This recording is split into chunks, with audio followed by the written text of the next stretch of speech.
I found my girlfriend's texts to her ex. I'm just waiting for his inheritance, then I'm yours. I said nothing. I faked a bankruptcy notice and left it on my desk. She left me the next day. Her panicked calls started the moment I posted my new house on Instagram. I-34 male always thought the moment of discovery would be loud. A scream, a shattered plate, a slammed door. Instead, it was silent. Utterly, devastatingly silent. It was a Tuesday. I was working from home, syncing my files across my devices, when Evelyn's messages popped up on the shared tablet. She never bothered to log out. She was messaging Brian, her ex. The one she swore was a toxic chapter she'd slammed shut. My breath just stopped. I read the last few exchanges, my heart turning into a cold, heavy stone in my chest. I felt like I'd stumbled into some messed up ATA post where the answer is screamingly obvious to everyone but the person living it. Brian, he's still talking about that inheritance all the time. He wants to buy a house, us, a future. It's nauseating. Don't lose your nerve, babe. I can't wait much longer. I won't. I'm just waiting for his inheritance, then I'm yours. Promise. I closed the tablet. The air in our apartment, the one I paid for, suddenly felt thin and foreign. I looked around at the life I thought we were building. The framed photos of us smiling on vacation, the stupid, expensive coffee machine she had to have. It was all a set, a stage for her performance. The anger I expected didn't come. What came was a chilling, absolute clarity. I wasn't dealing with a partner having doubts. I was dealing with a strategist, a predator. Hysteria felt like a waste of energy. She had a plan, so I needed one too. For the next 3 days, I was the perfect boyfriend. I made her dinner. I asked about her day. All the while I was observing. The way her eyes would glaze over when I talked about the future. The quick, hidden smile on her face when she'd get a text. She was an actress, and I was suddenly watching the behind-the-scenes footage. The betrayal was so profound, it was almost fascinating. The inheritance was real. My grandmother had passed away 6 months prior, leaving me a sum that wasn't Bill Gates rich, but it was certainly life-changing. Enough to finally get out of the renting cycle and buy a small house. I'd been so excited to tell Evelyn, to share this foundation with her. She'd clapped her hands together, her eyes wide with what I had mistaken for joy. It was just avarice. My plan was simple, deceptively so. On Friday morning, I found a boilerplate bankruptcy notice online. It looked official enough. I spent 20 minutes with a fine point pen, filling in my name, forging a case number, adding the letterhead of a fictitious law firm. I left it on my desk, partially tucked under a stack of mail, but visible enough for anyone snooping. That evening, I went for a long run. I needed the world to be just my feet on the pavement and the air in my lungs. When I returned, the apartment was still. Too still. She was gone. She was gone. On the kitchen counter where we used to leave each other notes was a single folded piece of paper. I'm so sorry. I just can't do this anymore. The financial instability is too much pressure for me. I need to be on my own and figure things out. I wish you the best. The speed of it was the only thing that truly wounded me. No fight, no discussion. Just a clean, tactical exit now that the asset, me, was supposedly worthless. It confirmed everything. I sat on the floor of my empty living room, not crying, but feeling the vast echoing space she'd left behind. It was the loneliest I'd ever felt. For a few weeks, I heard nothing. I began the process of untangling our lives, packing her things into boxes. I grieved the woman I thought she was, the future I thought we had. Then my grandmother's money cleared. The house I'd been looking at, the one I'd imagined her walking through, was still on the market. A modest 2-bedroom with a porch and a small, overgrown yard. It wasn't our house anymore. It was my sanctuary. As a cash buyer, I was able to fast-track the closing. It still took just under 3 weeks of navigating inspections, titles, and paperwork, but in the world of real estate, it felt like lightning speed. Last night, I drove to my new home for the first time as its owner. The air smelled like cut grass and possibility. I took a picture. Just me, sitting on the top step of the porch, holding a single key. The caption was simple, New Beginnings. I didn't tag a soul. I just let it float out into the ether. It took 7 minutes. My phone screen lit up, Evelyn, an incoming call. I ignored it. It lit up again, Evelyn. Then a text, then another call, then a call from a number I didn't recognize. I let it go to voicemail. It was Brian. My phone buzzed incessantly for the next hour. A flurry of panicked, confused, and increasingly angry messages. I didn't answer. I just sat on my porch, took a sip of beer, and watched the sun go down on my new life. The storm had arrived right on schedule. Update. The calls and texts didn't stop. They became a kind of frantic background noise to the tasks of moving. I saved the voicemails. They were, in their own way, masterpieces of manipulation. Evelyn started with a saccharine sweet confusion. "Hey, it's me. I saw your post. A new house? I don't understand. The notice. Call me back. I'm really worried about you." Brian's were less subtle, just guttural anger. "You played her, man. That's messed up. You think you can just lie to people like that? You owe her. You call her back and you make this right. Owe her." The audacity was breathtaking. After 3 days of this, while unpacking boxes in my new living room, I finally answered. It was Evelyn.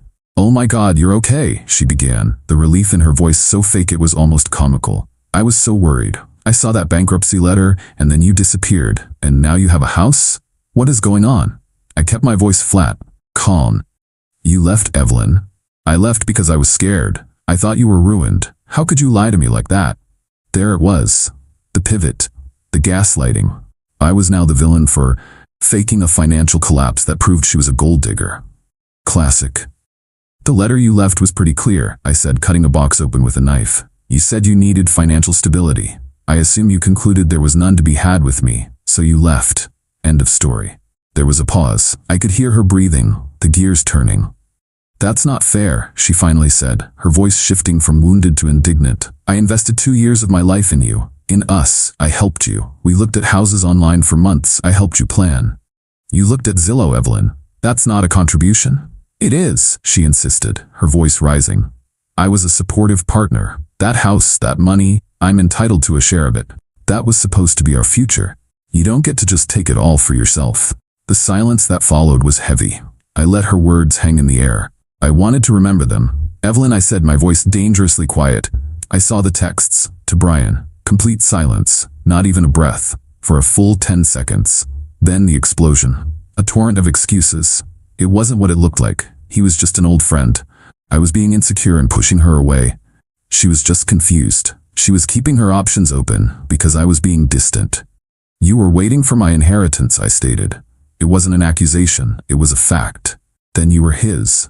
She hung up. An hour later, the notification started on my Instagram post. "Brian. This guy is a liar and a manipulator," he commented. "Don't believe anything you see." And another, "Enjoy the house you stole from her." My friends started texting me, confused. "Is everything okay?" I didn't reply to them yet.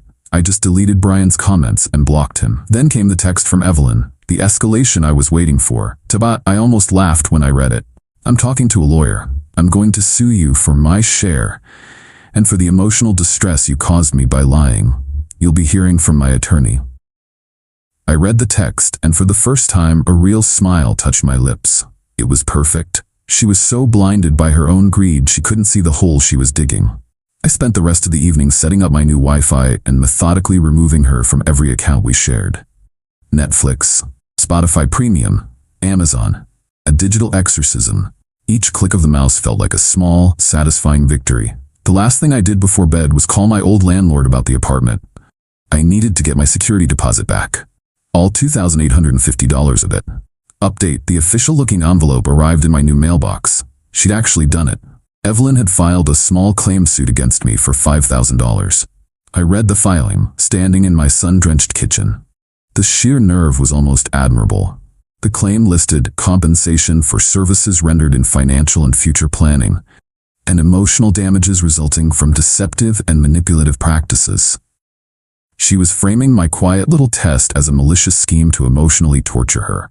But that wasn't the only problem. My old landlord had called me back, his voice thick with apology. The $2,850 security deposit had already been paid out. To Evelyn. Since her name was still on the lease when it ended, she'd gone to the management office the day after I moved out, claimed I'd agreed to let her handle it, and signed the paperwork.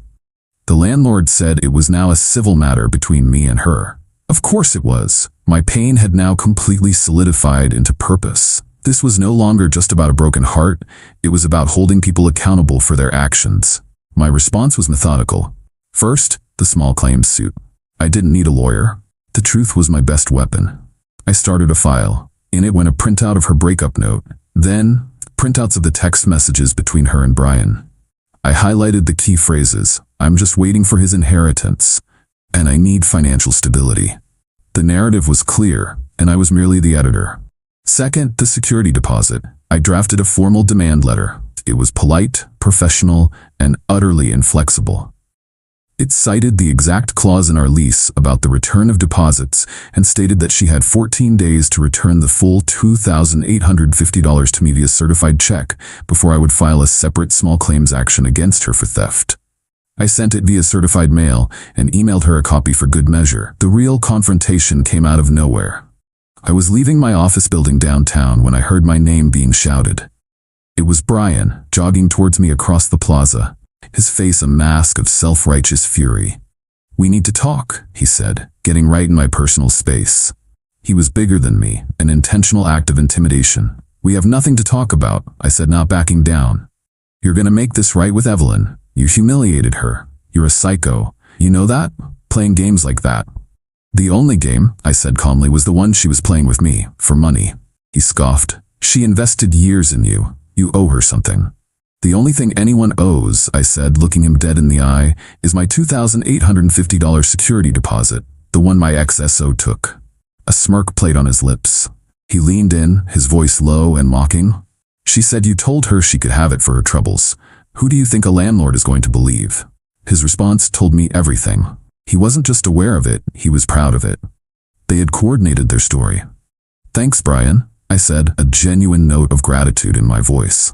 "That's a very interesting perspective." I turned and walked away, leaving him standing there, confused by my lack of rage. The moment I got to my car, I pulled out my phone and typed an email to myself, documenting the conversation, his words, the date, and the time. Brian claimed Evelyn told him I agreed to let her have the deposit. Clear coordination and a fabricated story. It was another beautiful little piece of my file. The social fallout was messier. Evelyn had been busy spinning her tale, and I, the OP of this whole mess, was painted as the villain. I heard she was telling everyone I'd had a breakdown, faked a bankruptcy to control her, and then kicked her out. Some people bought it. My phone got quieter. It stung, I won't lie. To be so thoroughly rewritten as the villain in your own story is a unique kind of pain. But I trusted the process. The truth has a way of coming out. You just have to be patient. Final update. The day of the small claims hearing felt strangely calm. It was a sterile, unimpressive room with fluorescent lighting and worn-out chairs. Evelyn and Brian were already there, sitting together, whispering. Evelyn was dressed professionally, like a woman who was about to be deeply wronged. Brian just looked thuggish, his arms crossed, glaring at me. They thought they were in an episode of a courtroom drama where the most emotional argument wins. Evelyn went first. She gave a tearful, passionate speech about my deception and the psychological toll it took on her. She spoke of the future I'd stolen from her. It was a compelling performance. Then it was my turn. I didn't give a speech, I just presented my evidence. I walked the judge through it, step by step. Exhibit A, I said, placing the printout of her breakup note on the judge's bench. Evelyn's own words, stating she was leaving due to financial instability the day after she believed I had gone bankrupt. Exhibit B, I continued, are text messages between Evelyn and Mr. Shaw from the week prior. I read one aloud into the quiet room. "I'm just waiting for his inheritance, then I'm yours." The judge, a no-nonsense woman in her 60s, slowly lifted her eyes from the paper and looked at Evelyn. For the first time, Evelyn's composure cracked. And Exhibit C is a timeline showing Evelyn left my apartment on May 10th, and the inheritance in question did not clear my bank account until early June, weeks later. The judge didn't need much more. She dismissed Evelyn's case with prejudice, her voice sharp. "Ms. Hayes, your claim is not only meritless, it is audacious. To seek compensation for a partnership you clearly intended to defraud is an abuse of this court's time." Then she turned to my countersuit for the security deposit. Evelyn repeated the lie, claiming I had told her she could have it. The judge looked at Brian. "Mr. Shaw, were you aware of this arrangement?" Brian, trying to look helpful, nodded. "Yeah, she told me he said she could have it." The judge leaned forward. "So your testimony is that you were aware she was taking the full deposit based on a verbal agreement?" "Yeah," he said, puffing out his chest. I was then allowed to testify about my conversation with him outside my office, presenting my time-stamped notes. I explained how he'd tried to intimidate me and smugly told me their story. The contradiction between his aggressive confidence with me and his helpful boyfriend act in court was stark. The judge saw it instantly. The lie had become more damaging than the truth ever could have been for them. She ruled in my favor, ordering Evelyn to pay me the full $2,850 plus my court filing fees. Outside the courtroom, their hushed whispers erupted into a furious, sibilant argument. The united front had crumbled into bitter blame. The story of what happened in that courtroom spread faster than Evelyn's lies ever had. The mutual friends who had grown distant sent awkward, apologetic texts. "Man, I'm so sorry. I had no idea." I just replied, "No worries." I didn't have the energy for anything more. Their validation wasn't the prize. A week later, I heard through the grapevine that the public drama, coupled with his aggressive attitude, had caused problems for Brian at his job. He worked in sales, where reputation is everything. Apparently, his company wasn't thrilled about him making threats in the lobby of a client's building. My employer's security had officially barred him from the premises after the incident. The last communication I ever received was a single text from Evelyn, days after the judgment check arrived in my mail. "I hope you're happy in your stupid house all alone. You ruined my life." I didn't feel anger. I didn't feel joy. I just felt nothing. It was a message from a ghost. I deleted it, blocked her number, and went outside to my yard. It's been a few months now. The silence they left behind is no longer empty. It's filled with the sound of birds in the morning and the quiet hum of my own life. I've planted a garden. I've reconnected with the friends who mattered. The scar from the betrayal is still there. I think a small part of it always will be. But it doesn't ache anymore. I didn't need them to face some grand, cinematic downfall. I just needed them to face the natural, mundane consequences of their own choices. They weren't master villains. They were just greedy, entitled people who were so sure of their own cleverness, they never saw the simple, obvious trap they were setting for themselves. The best revenge, I've learned, isn't loud. It's the quiet satisfaction of building a better life on the ashes of a false one.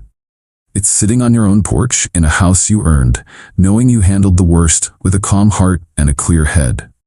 They didn't ruin my life. They just cleared the way for my real one to begin.